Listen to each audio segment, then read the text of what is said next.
Hola chicos y chicas, un gusto saludarles. Mi nombre es María Aguirre, soy licenciada en Educación, Mención, Orientación.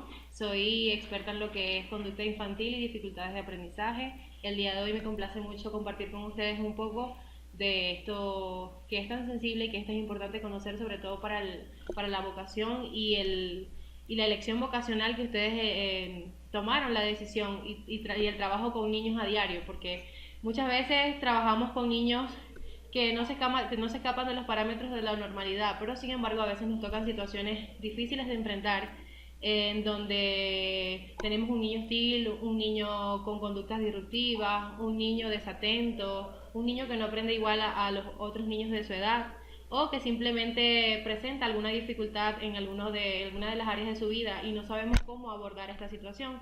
El curso de intervenciones psicopedagógicas ante conductas disruptivas les va a servir para aprender tips y herramientas ante estas situaciones y que ustedes puedan salir airosos como profesionales, siempre y cuando respetando los límites de los profesionales y haciendo las remisiones pertinentes a los especialistas en cada área.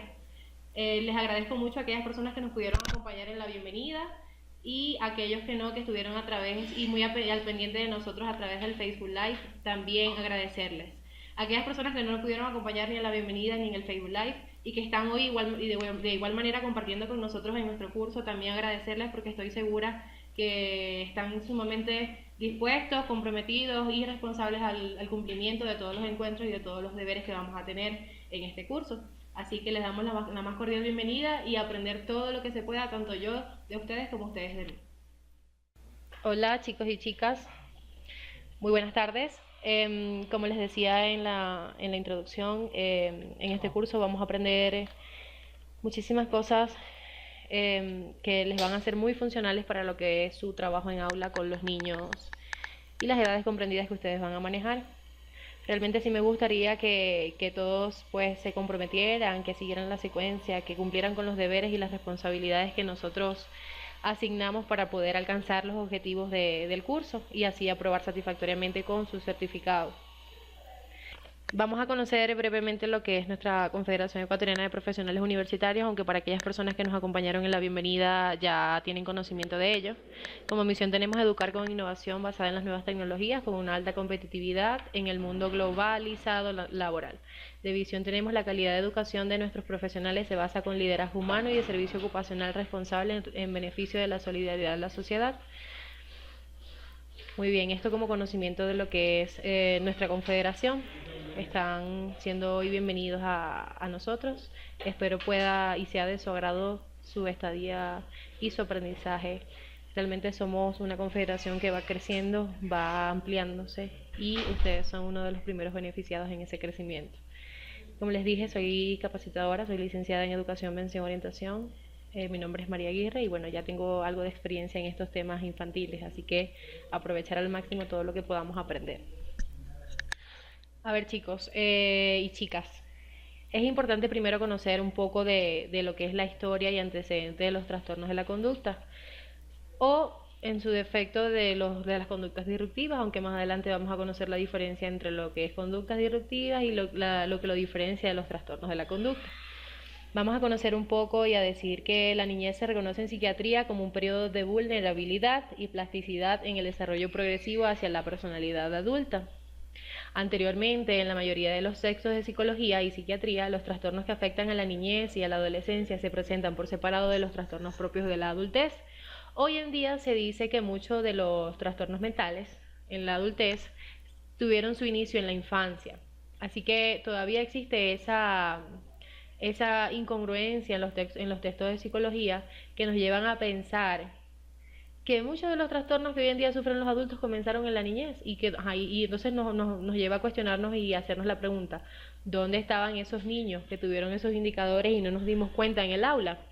¿Por qué pasa esto? Porque no teníamos el conocimiento para detectar los indicadores en el momento oportuno. Hoy por hoy se toman tantas previsiones y se brinda tanta información a los docentes en estos temas tan sensibles como lo son conductas disruptivas, trastornos de aprendizaje, trastornos de conducta, para en todo caso identificar, diagnosticar y tratar a tiempo y evitar trastornos mentales futuros en la adultez. Muy bien. No sé si ustedes en algún momento escucharon sobre los experimentos realizados por el ruso Iván Pavlov. Él utilizó mucho los experimentos de reflejo condicionados y trabajó mucho con lo que fue con los perros. Él aportó muchos conocimientos en lo que es la ciencia del comportamiento. Él nos demostró de que el comportamiento sí es modificable a través de técnicas de modificación conductual que si se utilizan de manera adecuada va a dar resultados positivos y podemos de alguna manera conseguir la conducta deseada o eliminar las conductas indeseadas. Él quería demostrar que se puede condicionar respuestas entrenando a un ser vivo para que reaccione de forma automática ante un estímulo repetitivo. En un principio hacía sonar una campana antes de alimentarlos, me refiero a los perros, y así los condicionó a relacionar dicho sonido con la acción de comer. Una vez establecido ese patrón, Pavlov se concentró en la segunda parte del experimento. Al hacer sonar la campana detectó la secreción de la saliva y jugos gástricos, y aquí vino la crueldad de su experimento, ya que abrió dos pequeños orificios en la zona abdominal de los canes para hacer una observación y recolección inmediata de la muestra. Así pudo demostrar que el solo sonido de la campana activaba el sistema digestivo de los perros. Sin necesidad de presentarles el alimento, solo bastaba con ese estímulo auditivo con el que entrenó a los perros, aunque faltara el estímulo del alimento. Finalmente, y en la última parte del experimento, cortó las conexiones entre el sistema nervioso y gástrico. Al hacer sonar la campana no se secretaron jugos estomacales, demostrando que dicha acción estaba ligada a lo psicológico controlando lo biológico. Gracias a los resultados de este experimento de este ruso llamado Iván, la ciencia del comportamiento adquirió un nuevo conocimiento. Y es por ello que hoy en día esto fue aplicado sobre todo a la medicina, a la psiquiatría, para luchar con fobias, depresiones graves, psicosis y desórdenes del estrés postraumático. Eso más o menos es importante que conozcamos alrededor de lo que es la historia y antecedentes de los trastornos de la conducta para poder entender muchas de las conductas que vamos a estudiar más adelante. Muy bien. También tenemos lo que son historias de antecedentes de los trastornos del aprendizaje o de las dificultades de aprendizaje. Cuando yo al inicio organicé este curso, si bien es cierto, yo creo que muchas recuerdan, se abordó desde la visión de los trastornos, de la conducta y del aprendizaje. Sin embargo, luego analizando como profesional, me pareció sumamente sensible tocar este aspecto, puesto a que somos profesionales de la docencia y no de ayuda. Lo que quiere decir es que no tenemos el derecho o no tenemos el permiso profesional para hacer algún diagnóstico y de esta manera tratar alguna posible alteración de la conducta o del aprendizaje porque no tenemos la licencia. Únicamente podemos identificar algunos indicadores y hacer diagnósticos presuntivos y remitir a los profesionales especialistas y que están calificados para esto. Es por ello que luego se cambió el título a Intervenciones psicopedagógicas ante conductas disruptivas y dificultades de aprendizaje. ¿Por qué? Porque este curso les va a enseñar a ustedes a dar pequeños toques en esas conductas que son inapropiadas porque no acatan normas, porque no acatan reglas, porque desafían a la autoridad y no son vistas como trastornos como tal. Y ¿por qué dificultades de aprendizaje y no trastornos de aprendizaje? Porque en las dificultades de aprendizaje nosotros vamos a poder regular aspectos que sí están en nuestro alcance. Por ejemplo, aquellos niños que no tienen una escolaridad regular porque no asisten a clase, obviamente esto interfiere en su aprendizaje, o porque tienen un estilo de aprendizaje diferente al resto, utilizan un canal de aprendizaje diferente al resto de los niños. Estas son situaciones que podemos regular. Ahora bien, cuando el niño presenta indicadores de posibles trastornos de aprendizaje, es importante que como profesionales sepamos identificar estos trastornos, hagamos un diagnóstico presuntivo y los enviemos a los profesionales expertos en este tipo de situaciones. Lo que les recomiendo hasta ahora, chicos y chicas, es que por favor respeten los límites profesionales y no caigamos en el tema de hablar de trastornos ante algún representante o ante personas que no son competentes porque realmente no es ético. Nosotros hablemos únicamente de conductas inapropiadas o conductas disruptivas y de dificultades de aprendizaje. Muy bien. En lo que se respecta a historia de antecedentes de los trastornos de aprendizaje, el término problemas, trastornos o dificultades de aprendizaje se empezó a acuñar alrededor del año 1800. según algunos investigadores. Hoy por hoy se dice que las dificultades de aprendizaje son situaciones en donde el niño no aprende a un mismo ritmo a otros niños de su edad. ¿Qué quiero decir con esto? Que es importante que ustedes como docentes identifiquen el ritmo en el que aprenden los menores, puesto a que no todos aprendemos de la misma forma. Algunos tenemos ritmos de aprendizaje diferentes y con esto no quiere decir que el niño sea menos inteligente o que tenga alguna condición. Únicamente hay que saber identificar qué estilo de aprendizaje o si estamos fallando en algo en lo que es la enseñanza y aprendizaje. Para poder definir qué son como tal las dificultades de aprendizaje hay que tener esto bien en claro. En un aula cualquiera de niños sanos dotados de una inteligencia dentro del rango de la normalidad, nos encontramos con distintos tipos de niños. Están los niños brillantes que aprenden y asimilan los conceptos rápidamente y con facilidad, los normales que aprenden al ritmo esperado y con las dificultades típicas. Están los niños a los que aprender y asimilar los conceptos les supone una mayor dificultad que a los demás, pero con un mínimo de esfuerzo o tiempo suplementarios llegan a superarlo sin problema. Y finalmente están los niños con TEA. Los niños con TEA son los niños con trastornos de aprendizaje, que es a lo que les venía comentando. Estos últimos son pacientes que presentan problemas persistentes y graves para asimilar determinados conceptos académicos. La definición más utilizada de trastornos del aprendizaje es la incapacidad persistente, inesperada y específica para adquirir de forma eficiente determinadas habilidades académicas. Muy bien, ya sea la lectura, la escritura, el cálculo, el dibujo, etc., que ocurren a pesar de que el niño tenga una inteligencia normal, siga una escolaridad adecuada y su entorno sociocultural sea favorable.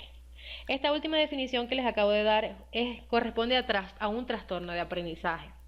Les repito, aun cuando todas las situaciones estén dadas para que el niño aprenda bien, no aprende.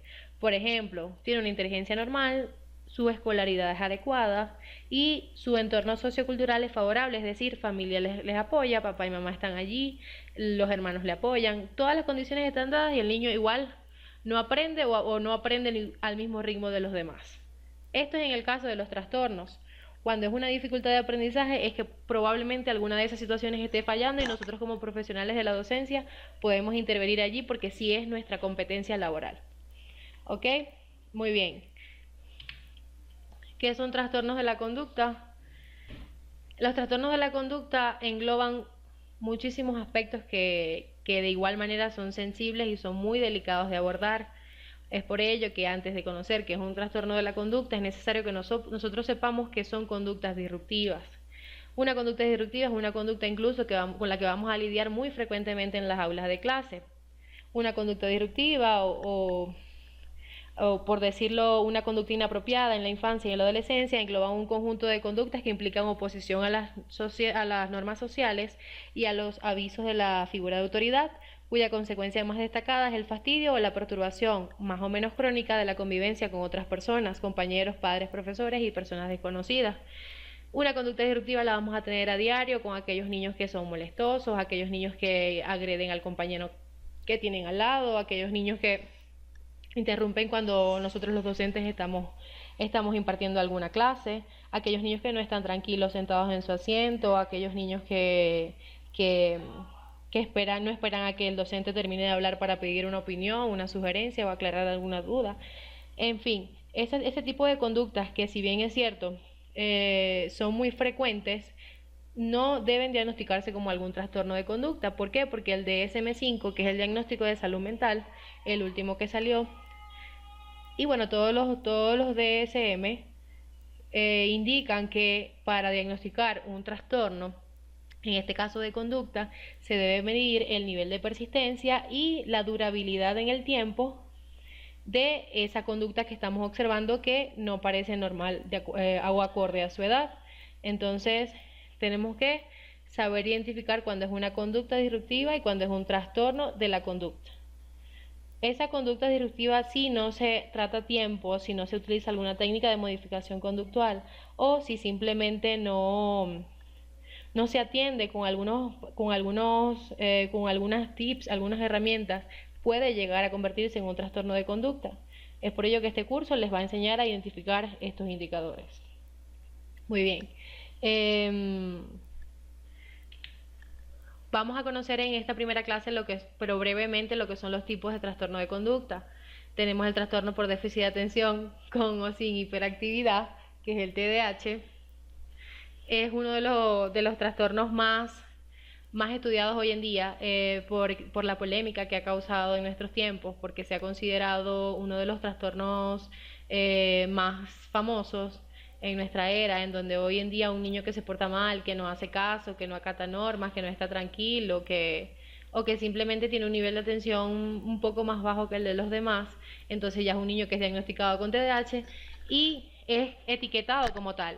De hecho, hasta medicado, muchos niveles de TDAH altos son medicados, en donde se les regulan la función cerebral, se le equilibra para que los niveles de hiperactividad bajen y de esta manera el niño se convierte en un paciente clínico, cuando en realidad el diagnóstico o el estudio del caso, la atención del caso, el abordaje del caso era otro.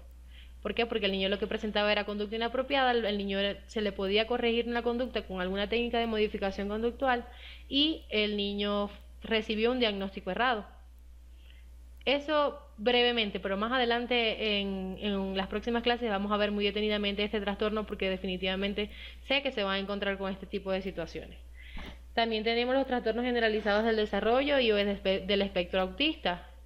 También es sumamente que los conozcamos, sin embargo, digo que los conozcamos, pero que no tratemos de abordarlos o de hacer juicios de valor en relación a esto, porque es sumamente sensible y para eso están los especialistas en el caso.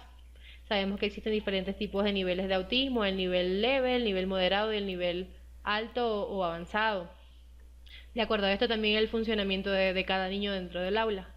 Tenemos también los trastornos del habla y del lenguaje, que también los vamos a abordar, el trastorno de ansiedad, el mutismo selectivo, trastornos por estrés postraumático, trastornos por enfermedad psicosomática, trastornos afectivos del estado de ánimo, trastornos reactivos de la vinculación. Están también los trastornos de aprendizaje, que también los vamos a abordar más a profundidad a medida que vayamos avanzando. El trastorno por tics, trastornos psicóticos y esquizofrenia infantil, trastornos de la eliminación, trastornos del sueño, trastornos disocial y uno de los trastornos que al igual el TDAH también está causando mucho furor hoy en día, que es el trastorno negativista desafiante, los que se llaman TND. Es uno de los trastornos también que hay que cuidar y hay que saber a través de informarse continuamente cuáles son los indicadores y cuál es la durabilidad en el tiempo para poder decir que estamos posiblemente frente a eso o estamos frente a eso.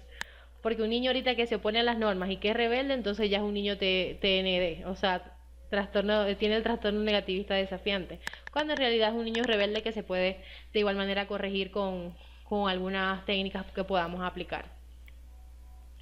Brevemente, entre las dificultades de aprendizaje, que si no las abordamos a tiempo pueden convertirse en trastornos de aprendizaje, tenemos dislexia, tenemos las discalculias, tenemos trastorno del aprendizaje no verbal, tenemos el TDAH de igual manera, que también interfiere en nuestro aprendizaje. Vamos a dejar esto para la segunda clase. Muy bien, quiero finalizar esto indicando que este curso se pensó en abordar la conducta infantil y las dificultades de aprendizaje. ¿Por qué? Porque son temas que no pueden estar aislados.